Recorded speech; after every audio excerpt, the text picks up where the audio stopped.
வணக்கம் and welcome to delight cinemas. இன்னைக்கான இந்த அப்டேட்ஸ் வீடியோவில் ஃபஸ்ட்டு நம்ம பார்க்க போகிற அப்டேட் எதை பற்றி அப்படின்னு பார்த்தீங்கன்னா, ஆக்டர் அசோக் செல்வன் இப்போ தக் லைஃப் படத்தில் ஒரு முக்கியமான கேரக்டர் வந்து ப்ளே பண்ணியிருக்காரு. அசோக் செல்வன் நடித்த படங்களில் பெஸ்ட் ஃபிலிம்ஸ்னு எடுத்துக்கிட்டோம் அப்படின்னா நிச்சயமாக தெகிடி படத்தை வந்து சேர்க்காமல் இருக்கவே முடியாது. தெகிடி வந்து சூப்பரான ஒரு மிஸ்ட்ரி த்ரில்லர் படமாக அமைஞ்சிருந்தது. 2014 அந்த படம் வந்து ரிலீஸ் ஆச்சு. அந்த படத்தை எடுத்த டேரக்டர் ரமேஷ், அதுதான் அவருடைய முதல் படம். எல்லாருக்குமே ஒரு கேள்வி இருக்கும், அந்த படத்தை எடுத்த டேரக்டர் அடுத்து அவருடைய 2வது படம் எடுத்தாரா இல்லையா, எடுத்த மாதிரி தெரியலையே அப்படின்னு. இப்போ வரைக்கும் அவர் வந்து ஒரே ஒரு படம் தெகிடி மட்டும்தான் எடுத்திருக்காரு. அதுக்கப்புறம் எந்த ஒரு படமும் பண்ணல. அதுக்கு என்ன காரணம் அப்படிங்கிறதும் தெரியல.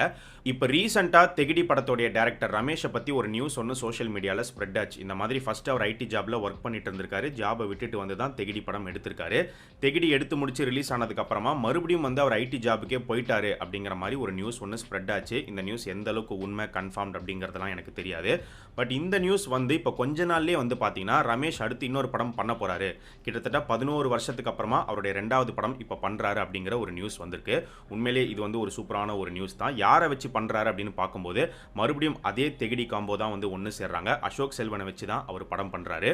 ஒரு பக்கம் வந்து பார்த்தீங்கன்னா இது கம்ப்ளீட்டாக வேற ஒரு ப்ராஜெக்டா இருக்கும் அப்படிங்கிற மாதிரி சொல்லப்படுது. இன்னொரு பக்கம் வந்து இல்ல, தெகிடி படத்தோடைய சீக்வல் தெகிடி பார்ட் 2 தான் ஒன்னா சேர்ந்து பண்றாங்க. தெகிடி கதைக்களம் நடந்து முடிஞ்சு ஒரு 4 வருஷத்துக்கு அப்புறமா நடக்கிற ஒரு கதைக்களமா தான் பார்ட் 2 இருக்க போகுது அப்படிங்கிற ஒரு நியூஸ் இருக்கு. ஆக்டர் தனுஷ் நடிச்சிருக்கிற குபேரா படத்தோடைய அஃபிஷியல் டீசர் இப்போ ரீசெண்டாக ரிலீஸ் பண்ணியிருந்தாங்க. நீங்கள் டீசர் பார்த்துட்டீங்களா, எப்படி இருந்துச்சுங்கிறத கமெண்ட் செக்ஷனில் சொல்லுங்கள். ஸோ படம் அடுத்த மாதம் ஜூன் 20 தியேட்டர்ஸில் ரிலீஸ் ஆக போகுது. கண்டிப்பாக படம் ரிலீஸ்க்கு ஒரு 10 நாளைக்கு முன்னாடி ட்ரெய்லர் ரிலீஸ் பண்ணுவாங்க அப்படின்னு நினைக்கிறேன். ஸோ தமிழ்நாட்டில் பார்த்தீங்கன்னா இந்த குபேரா படத்தை ரோமியோ பிக்சர்ஸ் ராகுல் அவங்க தான் வாங்கி ரிலீஸ் பண்ணுறாங்க. ஸோ ராகுல் வந்து இந்த குபேரா படத்தை பார்த்துட்டு அஃபிஷியலாக ஒரு ட்வீட்டுமே வந்து போட்டிருக்காரு. இந்த மாதிரி படத்தில் பெர்ஃபார்மன்ஸ்லேருந்து ஸ்க்ரீன் பிளே வரைக்கும் எல்லாமே சம்மர் ராவா இன்டென்ஸாக இருக்குது. Another black Bastar loading for Dhanush அப்படிங்கிற மாதிரி போட்டிருக்காரு. ஸோ அதே மாதிரி செமையான ஒரு படமாக இருந்துச்சுன்னா நல்லாயிருக்கும். அண்ட் டீசர் பார்க்கும்போதே கண்டிப்பாக ஒரு இன்டென்ஸான ஒரு படமாக இருக்கும் அப்படிங்கிற மாதிரி தெரியுது. டீசர் பார்க்கும்போது தனுஷ் கேரக்டரை விட நாகார்ஜுனா கேரக்டர் பயங்கர ஸ்ட்ராங்காக இருக்கும் அப்படின்னு நினைக்கிறேன். அஃப்கோர்ஸ் தனுஷ் கேரக்டருமே ஸ்ட்ராங்காக தான் வந்து கிரியேட் பண்ணியிருப்பாங்க. ஸோ படத்தில் இவங்களுடைய காம்பினேஷன் சீன்ஸ், இவங்களுடைய பெர்ஃபார்மன்ஸ் எப்படி இருக்க போகுது அப்படிங்கிறது சீக்கிரமே நமக்கு தெரிய வரும், பார்க்க தான் போகிறோம்.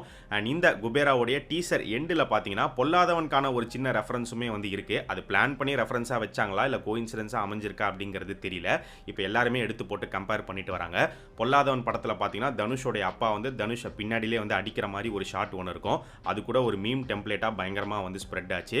இப்போ அதே மாதிரி குபேரா டீசரோடைய எண்டில் தனுஷ் வந்து நாகார்ஜுனாவை அடிக்க வராரு. ஸோ அதையும் இதையும் எடுத்து போட்டு பார்த்தீங்கன்னா கம்பேர் பண்ணிட்டு இருக்காங்க. ஸோ குபேரா படத்தில் தனுஷ் நாகார்ஜுனா ஃபேஸ் ஆஃப் வந்து எதிர்பார்க்கலாம் அப்படின்னு நினைக்கிறேன். நாகார்ஜுனா வந்து இந்த படத்தில் தனுஷ் கூட நடிச்சிட்டாரு. அதே மாதிரி அடுத்து சூப்பர் ஸ்டார் ரஜினிகாந்த் கூட கூலி படத்திலுமே வந்து நடிச்சு முடிச்சிட்டாரு. கூலியில் அவர் தான் வந்து மெயின் வில்லன் அப்படின்னு சொல்லப்படுது. ஸோ சைமன் வந்து அடுத்த ஒரு ரோலெக்ஸாக இருப்பார் அப்படிங்கிற மாதிரிலாம் பில்டப் பயங்கரமாக வந்து கொடுத்துட்டு வராங்க.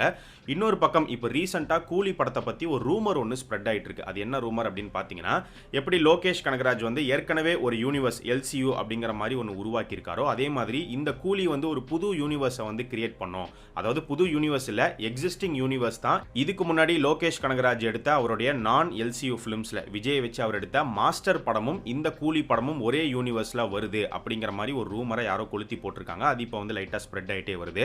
மாஸ்டர் படத்தில் பவானியா விஜய் சேதுபதி நடிச்சிருப்பாரு. அதே விஜய் சேதுபதி இந்த கூலி படத்தில் பவானியா ஒரு கேமியோ அப்பியரன்ஸ் வந்து வராரு, ஃப்ளாஷ்பேக் சீக்வன்ஸாக இருக்கும் அப்படின்லாம் வந்து சொல்லப்படுது. இதெல்லாம் கம்ப்ளீட்டாக வந்து ரூமர் தான். இந்த ரூமர் எப்படி ஸ்ப்ரெட் ஆகிருக்கலாம் அப்படின்னு பார்க்கும்போது இப்போ ரீசெண்டாக கூலி படத்தில் இருந்து பவர் ஹவுஸ் வைப் அப்படின்னு சொல்லி ஒரு சின்ன கிளிம்ஸ் ஒன்று ரிலீஸ் பண்ணியிருந்தாங்க. அந்த கிளிம்ஸில் ஒரு ஷாட்டில் வந்து பார்த்தீங்கன்னா சூப்பர் ஸ்டார் வந்து அவர் கையில் 2 கையிலுமே கத்தி வச்சிருப்பாரு. பின்னாடி வந்து மீட்டெல்லாம் வந்து தொங்க விட்டுருப்பாங்க. ஸோ இதே மாதிரி மாஸ்டர் படத்துலையுமே வந்து ஒரு மீட் ஃபேக்ட்ரி வரும், பவானி வந்து அங்கே இருக்கிற மாதிரிலாம் வந்து காமிச்சிருப்பாங்க. ஸோ அதை வச்சு கனெக்ட் பண்ணி கொளுத்தி போட்டாங்க அப்படின்னு நினைக்கிறேன். இது கம்ப்ளீட்டாக வந்து ரூமர் தான், உண்மை கிடையாது. கூலி படம் வந்து ஒரு ஸ்டாண்டலோன் ஃபிலிமாக தான் வந்து இருக்க போது. மேபி படத்தோடைய எண்டில் கூலி பார்ட் 2க்கான ஒரு லீடு கொடுத்து முடிக்கிறதுக்கு நிறையவே சான்சஸ் இருக்குது. ஏன்னா இந்த படத்தில் அமீர் கான் நடிச்சிருக்காரு, ஒரு கேமியோ அப்பியரன்ஸ் வராரு. மேபி அவர் வர சீன் வந்து எப்படி ரோலெக்ஸ் வந்தாரோ அதே மாதிரி அடுத்த பார்ட்டுக்கு லீடு கொடுக்குற ஒரு சீனாக இருக்கிறதுக்கு வாய்ப்புகள் இருக்குது. லோகேஷ் என்ன பண்ணியிருக்காரு அப்படிங்கிறது தெரியல. பட் கூலி படம் மூலிமா ஒரு புது யூனிவர்ஸ் உருவாக்குவாங்களா அப்படின்னு கேட்டிங்கன்னா, ஏற்கனவே உருவாக்குன ஒரு யூனிவர்ஸை வந்து இன்னும் ஃபினிஷ் பண்ணலை. இன்னும் அதுக்கான ப்ராஜெக்ட்ஸ்லாம் இருக்குது. அதுக்கே வந்து டைம் ஆகும். அந்த வகையில் கூலி மூலிமா ஒரு புது யூனிவர்ஸை உருவாக்குறதுக்கான வாய்ப்புகள் ரொம்ப கம்மி தான். அப்படி ஒருவேளை இந்த கூலி வேர்ல்டை வச்சு ஒரு புது யூனிவர்ஸை கிரியேட் பண்ணலாம் அப்படின்னு முடிவே பண்ணாங்க அப்படின்னாலும் கண்டிப்பாக மாஸ்டருக்கும் கூலிக்கும் எந்த ஒரு சம்பந்தமும் இருக்காது அப்படின்னு தான் நினைக்கிறேன். வெயிட் பண்ணி பார்ப்போம். கூலிக்கு அடுத்து இப்போ சூப்பர் ஸ்டார் நடிச்சிட்டு இருக்கிற ஜெயிலர் 2 படத்தை பற்றி பேக் டு பேக் வந்து பார்த்தீங்கன்னா நிறைய அப்டேட்ஸ், நிறைய நியூஸ் வந்துட்டு இருக்கு. அது கூட கலந்து நிறைய ரூமர்ஸுமே வந்து ஸ்ப்ரெட் ஆகிட்டு இருக்கு. ஸோ அந்த வகையில் இப்போ ரீசெண்டாக வந்திருக்கிற ஒரு நியூஸ் என்ன அப்படின்னு பார்க்கும்போது, கூலி படத்தில் சூப்பர் ஸ்டார் கூட சேர்ந்து நடிச்சிருக்கிற நாகார்ஜுனா மறுபடியும் சூப்பர் ஸ்டார் கூட இந்த ஜெயிலர் 2 படத்திலையும் நடிக்கிறதுக்கு வாய்ப்புகள் இருக்கு அப்படிங்கிற மாதிரி இப்போ லேட்டஸ்ட்டாக ஒரு நியூஸ் போயிட்டு இருக்கு. இது ஒரு பக்கம் இருக்கு. இன்னொரு பக்கம் பார்த்தோம் அப்படின்னா, ஆக்டர் சந்தானம் அவரை இந்த ஜெயிலர் 2 படத்தில் ஒரு கேரக்டருக்கு கொண்டு வரதுக்கான டிஸ்கஷன்ஸ் அவர்கிட்ட போயிட்டு இருக்குங்கிற மாதிரியுமே நியூஸ் வந்திருக்கு. ஸோ ஏற்கனவே ஜெயிலர் 2ல நிறைய பேர் நடிக்கிறாங்க. பாதி மலையாளம் இண்டஸ்ட்ரியே படத்துக்குள்ள இருக்கு. அதை தாண்டி நிறைய கேமியோ அப்பியரன்ஸ் இருக்கு. இன்னும் எத்தனை பேர் இந்த படத்துக்குள்ள வரப்போறாங்க, என்ன ஆக போகுது அப்படிங்கிறது தெரியல. ஓவரா ஸ்டஃப் பண்ணாலுமே கண்டிப்பா திகட்டுற மாதிரியான ஒரு ஃபீலிங் வரும். ஸோ நீங்க இதை பத்தி என்ன நினைக்கிறீங்க அப்படிங்கிறத கமெண்ட் செக்ஷன்ல சொல்லுங்க. தெலுங்குல ஆக்டர் மோகன் பாபு அவருடைய தயாரிப்புல அவருடைய பையன் விஷ்ணு மஞ்சு அவர் ஹீரோவா நடிச்சிருக்கிற படம் கண்ணப்பா. இந்த படத்தை பத்தி எல்லாரும் கேள்விப்பட்டிருப்பீங்க அப்படின்னு நினைக்கிறேன்.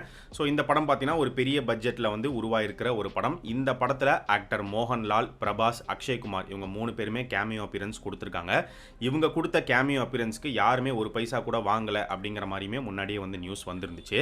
ஸோ இந்த கண்ணப்பா படத்தை ஆரம்பத்திலேருந்தே மூவி டீம் எப்படி எப்படிலாம் ப்ரொமோட் பண்ணலாம் அப்படின்னு பார்த்து பண்ணிட்டு தான் இருக்காங்க. ஆனால் ஆடியன்ஸ் பெருசா இந்த படத்தை கண்டுக்கல அப்படிங்கிறது தான் உண்மை. அது தெலுங்கு ஆடியன்ஸாக இருக்கட்டும், எல்லாருமே வந்து பார்த்தீங்கன்னா யாருமே பெருசாக அந்த படத்தை பற்றி பேசலை. இந்த படத்துக்கான ஒரு பெரிய ஹைப்போ வந்து ஆடியன்ஸ் மத்தியில் வந்து கிரியேட் ஆகலை. ஸோ இப்போ என்ன நடந்திருக்கு அப்படின்னு பார்த்தீங்கன்னா, இன்னைக்கு பயங்கரமான ஒரு நியூஸ் வந்து மூவி டீம் சொல்லியிருக்காங்க. இந்த மாதிரி கண்ணப்பா படத்தோடைய ஹார்ட் டிரைவ் வந்து காணாமல் போச்சு, திருடிட்டு போயிட்டாங்க அப்படிங்கிற மாதிரி ஒரு நியூஸ் ஒன்று வந்திருக்கு. என்ன அப்படின்னு பார்க்கும்போது, இந்த கண்ணப்பா படத்தில் 2 பேருக்குள்ள நடக்கக்கூடிய ஒரு முக்கியமான ஒரு ஆக்ஷன் சீக்வன்ஸ் உள்ள ஒரு ஹார்ட் டிரைவ், அந்த ஹார்ட் டிரைவ் தான் இப்போ காணாமல் போயிருக்கு. ஸோ மும்பையிலிருந்து எங்கள் ப்ரொடக்ஷன் ஆஃபீஸ்க்கு அந்த ஹார்ட் டிரைவ் வர வேண்டியது. பட் அதுக்குள்ள நடுவில் ஒரு சில பேர் பூந்து ப்ளே பண்ணி அந்த ஹார்ட் டிரைவை வந்து எடுத்துகிட்டு போயிட்டாங்க. ஸோ இந்த படத்தை வந்து ரிலீஸ் பண்ணக்கூடாது அப்படின்னே வந்து சதி பண்ணுறாங்க, இதுக்கு எதிராக வந்து வேலை செய்கிறாங்க அப்படிங்கிற மாதிரிலாம் வந்து போட்டிருக்காங்க. அண்ட் அது மட்டும் இல்லாமல் இந்த படத்தோடைய ஒரு 90 மினிட்ஸ் ஃபுட்டேஜை வந்து ஆன்லைனில் லீக் பண்ணணும் அப்படிங்கிற மாதிரியுமே ஒரு பிளான் வந்து அந்த டீமுக்கு போயிட்டு இருக்கு அப்படிங்கிற மாதிரி இவங்க சொல்கிறாங்க. அது யார் எந்த டீம் அப்படிங்கிறது தெரியல. ஒரு 2 பேரை மட்டும் இவங்க மென்ஷன் பண்ணியிருக்காங்க.